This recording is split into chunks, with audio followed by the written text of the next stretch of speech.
Urgent Washington Commanders fans. Do not miss this. What just happened? You won't believe this one. But before we reveal the big news, make sure to subscribe to the channel, because here, we bring you daily videos with the latest Washington Commanders updates.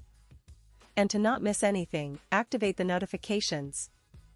Hey, folks, today we're diving into a story that's got everyone in the NFL world talking, especially us, die-hard Washington Commanders fans. It's about a potential move that could shake up the NFC East once again, a move that could define the future of Washington's passing game and maybe even give the team a real shot at competing at the highest level this season. But hold on, because what I'm about to share with you isn't just some rumor, it's a deep dive into what could really happen, what might be influencing the decisions of some of the league's biggest names, and how the Commanders might be in the thick of it all. Now, we all know that the NFC East has been a battleground for years, right? The Eagles just won the Super Bowl, the Cowboys have been competitive, and the Commanders, well, they're always lurking, trying to find that perfect formula to take the next step. Last year, we saw glimpses of a promising offense, Terry McLaurin, Jahan Dotson, and a solid running game, but the passing attack still left a lot to be desired. And that's where the latest whispers come into play, especially regarding one player, Amari Cooper. Yes, you heard that right. Amari Cooper, the veteran wide receiver who's had his ups and downs, is suddenly being discussed as a potential target for Washington. Now, why would that be? Well, it all circles back to what's happening in Dallas. The Cowboys, despite having CeeDee Lamb as their clear WR1, seem to be hesitant about re-signing Cooper. And if you've been paying attention, you know that the Cowboys have a history of making tough decisions when it comes to veteran players, sometimes letting go of guys who once looked like franchise cornerstones. But let's back up a little and look at Cooper's career. This guy was once a star for the Dallas Cowboys early on, a four-time Pro Bowler, a guy who could make those impossible catches, and a player who consistently produced when healthy. But, as with many players in the league, age and injuries have started to take their toll. Last season, Cooper's numbers weren't exactly eye-popping. He had a down year, largely due to injuries and some inconsistency. But here's the thing, even in a less-than-stellar season, he still had moments of brilliance, and his route-running ability remains top-notch. And that's a crucial point. Because, despite what some might say about his decline, Cooper is still a technically gifted receiver. His precise route running, his ability to create separation, and his veteran savvy make him a threat on any given play. Plus, let's not forget that Cooper saw a notable improvement in his catch rate after leaving Cleveland and landing in Buffalo. From 45.3% with the Browns, he shot up to 62.5% with the Bills. Those are impressive numbers, especially considering the context of Buffalo's offense and the QBs he played with there.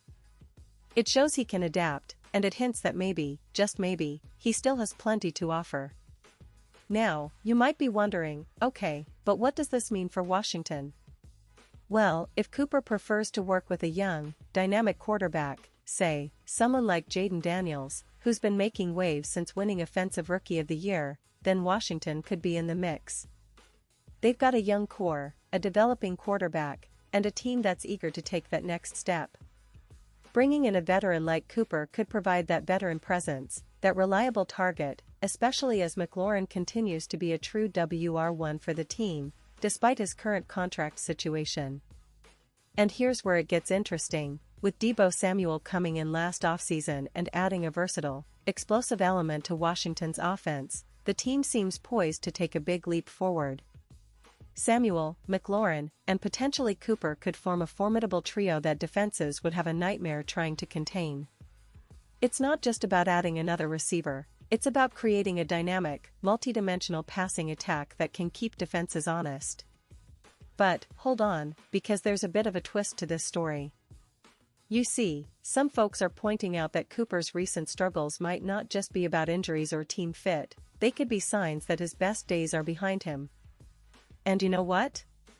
That's a fair point. It's easy to write off a veteran receiver after a down year, but if you look deeper, there's still a lot of talent there. He's a guy who's been a reliable target in clutch moments, And if he's motivated and in the right system, he could still be a difference maker. Now, let's talk about the Cowboys for a second. Because, honestly, Dallas probably isn't too thrilled about the idea of losing Cooper, especially to a division rival. They've been somewhat lukewarm about re-signing him, and there's speculation that they might prefer to go younger or focus on other parts of the roster. But the truth is, Amari Cooper has been a player who, when healthy, has consistently shown he can make those big plays, those game-changing catches that can turn a game around. He's had some big performances against Washington in the past, putting up solid numbers, 49 catches, 815 yards, and 8 touchdowns in just 10 games against us. That's no small feat, so, could Washington actually make a move for Cooper? It's within the realm of possibility. The team needs another reliable target, especially with the ongoing contract disputes involving McLaurin. Bringing in a veteran like Cooper could not only boost the passing game but also serve as a mentor for some of the younger receivers on the roster. It's all about building that chemistry and creating a cohesive, explosive offense that can threaten defenses across the league. And let's not forget the broader picture here. The NFC East is evolving rapidly. The Eagles are still a powerhouse, with Jalen Hurts leading a high-powered offense. The Cowboys are always in the mix, thanks to their talented roster and coaching staff. And now, with Washington potentially adding a piece like Cooper, they could shift the balance a little more in their favor, especially if those pieces come together quickly. Remember, the Commanders have been building steadily over the past couple of seasons, and with the right additions, they could surprise everyone. Now, I know what some of you are thinking, is this just speculation? Are we really looking at Cooper in a Washington uniform? Well, it's hard to say for sure, but the rumors are gaining traction, and the league always has surprises up its sleeve. What's clear is that Washington is not standing still. They're exploring options, looking for ways to maximize their talent, and trying to find that perfect piece to complement what they already have. Imagine a scenario where Cooper joins Washington, and together with McLaurin, they form a formidable duo, one that defenses would dread trying to contain. It could open up the offense in ways we haven't seen in recent years, give the young quarterback more options, and add that veteran leadership that's often so crucial in tight games. It's a bold move, but one that could pay off spectacularly. And honestly, as fans, we love a little bit of drama, right?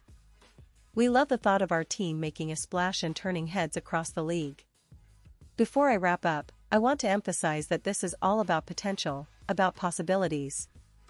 But one thing's for sure, the NFL is unpredictable. And in the world of football, sometimes the biggest surprises come from the most unexpected places. So, keep your eyes peeled, because the offseason is just heating up, and the Washington Commanders are right in the middle of it. They're making moves, exploring options, and looking to turn this team into a true playoff contender. And now, Washington Commanders fans, I want to hear from you. What's your take on all of this? Do you think adding Amari Cooper would be a smart move? Would he be the final piece that elevates this team into serious playoff contention? Or do you believe the team should focus on developing their younger receivers and building from within? Drop your thoughts in the comments below. Your opinion matters so much to us and to the future of the Washington Commanders. And don't forget, I'll be back soon with more updates, insider info, and analysis. So stay tuned, keep rooting, and let's keep the spirit alive. Washington Commanders, let's go!